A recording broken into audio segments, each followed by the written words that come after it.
मुसलमान है जिससे दूसरा मुसलमान महफूज है। आ रहे हैं, अगर रात को कोई चीज़ बच गई है उनके पास तो वो सुबह बताते हैं जी ये नए रेट से आई है। कुरान में तो अल्लाह फरमाता है कि वो हम में से नहीं है जो मिलावट करता है, लेकिन यहाँ पे तो मैंने देखा छोटे छोटा जो तबका है वो भी हर चीज़ में मिलावट कर रहा है। ये हुक्मरान जिनसे 300 करोड़ अरब रुपया बरामद हो रहा है, 47 मन सोना बरामद हो रहा है, उसके बावजूद पाकिस्तान महंगाई वो कर्जे के नीचे दबा हुआ है। जी अस्सलाम वालेकुम। जी नाज़रीन, आज हम दो शख्सियत से आपको मुतारफ़ कराना चाहते हैं जो किसी तारफ़ के मुताज नहीं।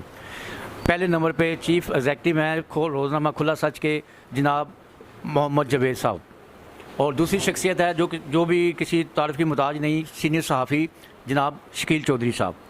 आज हम जिस मौजू पे बहस करना चाहते हैं वो मौजू है महंगाई। आज अवाम जो है ना महंगाई के इस दलदल में फंसती जा रही है और ये हिसाब लगा ले कि जो निगरान हुकूमत आई है वो अपने निजी दौरों को जो है ना वो अहमियत ज़्यादा दे रही है, अवाम की तरफ कोई तवज्जो नहीं है। जो पेट्रोल है वो आसमान की बुलंदी पर छू रहा है और खाने पीने की अशिया जो हर गरीब आदमी के हाथ से निकल गई है, और इसी वजह से इनका तज़किया लेते हैं कि ये क्या कहते हैं जनाब जवेद इकबाल साहब। अस्सलाम वालेकुम। जी वालेकुम सलाम जनाब, बहुत शुक्रिया आपका। आप क्या कहना चाहते हैं कि ये महंगाई का हल क्या होगा और इसकी ज़िम्मेदार कौन है? सर, महंगाई का हल करने से होगा, और जब तक इसका हल किया ना जाएगा तो कुछ ना होगा। इसका जो ज़िम्मेदार है वो हुक्मरान है या वो सरपरस्त हैं जो महंगाई को कंट्रोल कर सकते हैं लेकिन कर नहीं रहे। और ये देखा गया है कि ये मसनूई महंगाई है। अगर पीछे बहुत कम रेट्स हैं तो वही दुकानदार चीज़ को डबल ट्रिपल करके बेच रहे हैं और उसका फ़ायदा ये उठा रहे हैं। अगर रात को कोई चीज़ बच गई है उनके पास तो वो सुबह बताते हैं जी ये नए रेट से आई है, बल्कि ऐसा नहीं है।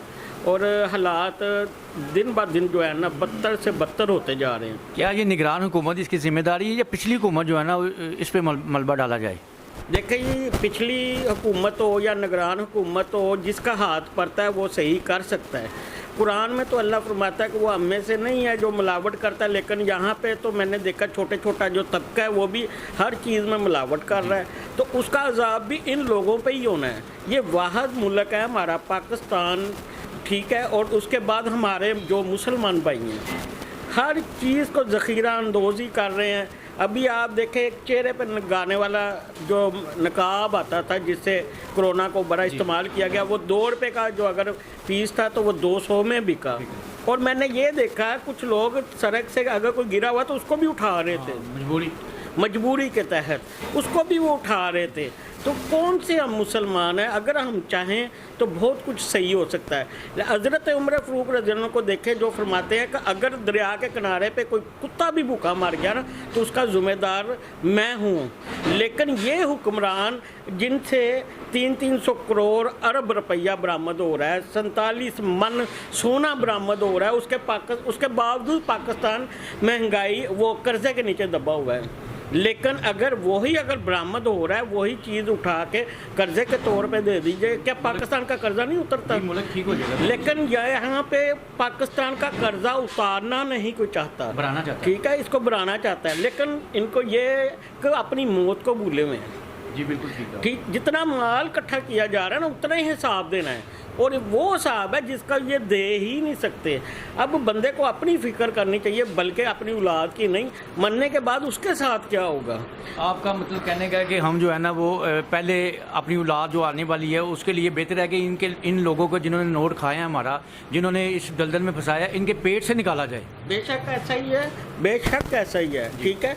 लेकिन देखिए, आप बात सुने, एक हुक्मरान है, एक वज़ीर आला है, एक सेक्रेटरी है, होम सेक्रेटरी है, उसकी पे उसको कम से कम 2 लाख रुपया तो मिल ही रही है ना। कोई भी है, जर्नैल कैप्टन जो भी ले लें, कम से कम 2 से 3 लाख रुपया पे मिल रही है। अच्छा, उनको क्या ज़रूरत है? वो ज़मींदारा कर रहे हैं, उनको क्या ज़रूरत है? वो अपने मिलें बना रहे हैं, उनको क्या ज़रूरत है? वो उसको इकट्ठा कर रहे हैं। मेरा नहीं ख्याल का अगर एक बंदे को महीने का 2 से 3 लाख रुपया आ रहा है और उसमें वो अपना घर नहीं चला सकता, अगर ये रिटायरमेंट हो जाती तो लाखों रुपए की तो पेंशन भी इतनी मिल जाएगी कि उनको फ़र्क ही नहीं पड़ता। उसको तो फ़र्क ही नहीं पड़ रहा। इसका क्या मतलब है? हमारी हवस पूरी नहीं हो रही। हवस किसकी पूरी नहीं हो रही? हम मुसलमानों की। हम मुसलमानों की, अल्लाह के नबी सल्लल्लाहु अलैहि वसल्लम ने फरमाया जो वो मुसलमान है जिससे दूसरा मुसलमान महफूज है, उसके शर से महफूज है। यहाँ तो जनाब छोटा मुसलमान ले लें या बड़ा मुसलमान ले लें, सब एक दूसरे को काटने के चक्कर में पड़े हुए हैं, और कहाँ पे इंसानियत रह गई है। जी बिल्कुल ठीक। अब यही सवाल मैं जो है ना वो जनाब शकील साहब से करता हूँ कि एक हुक्मरान जो है ना, एक वज़ीर आज़म जिसकी तनख्वाह जो है ना तकरीबन 2 लाख है, उसको हर किस्म की सहूलत है, पेट्रोल, बिजली, पानी, रिहाइश, खाना पीना, हर चीज़ उसके उस लिहाज से उसको तो वो 2 लाख उसके अकाउंट में ही है, वो निकाल ले या निकाले उसकी ज़रूरत पूरी हो रही है। एक गरीब आदमी जिसकी तनख्वाह 30,000 है, 20,000 तनख्वाह है, वो 20,000 का बिल दे, किराया दे, खाना खाए, क्या करे? आप क्या कहते हैं इसके बारे में कि हुक्मरान को ये टैक्सेस जितने दिए गए हैं क्या उनको ख़त्म करना चाहिए, उनको सहूलतें ख़त्म की जाए?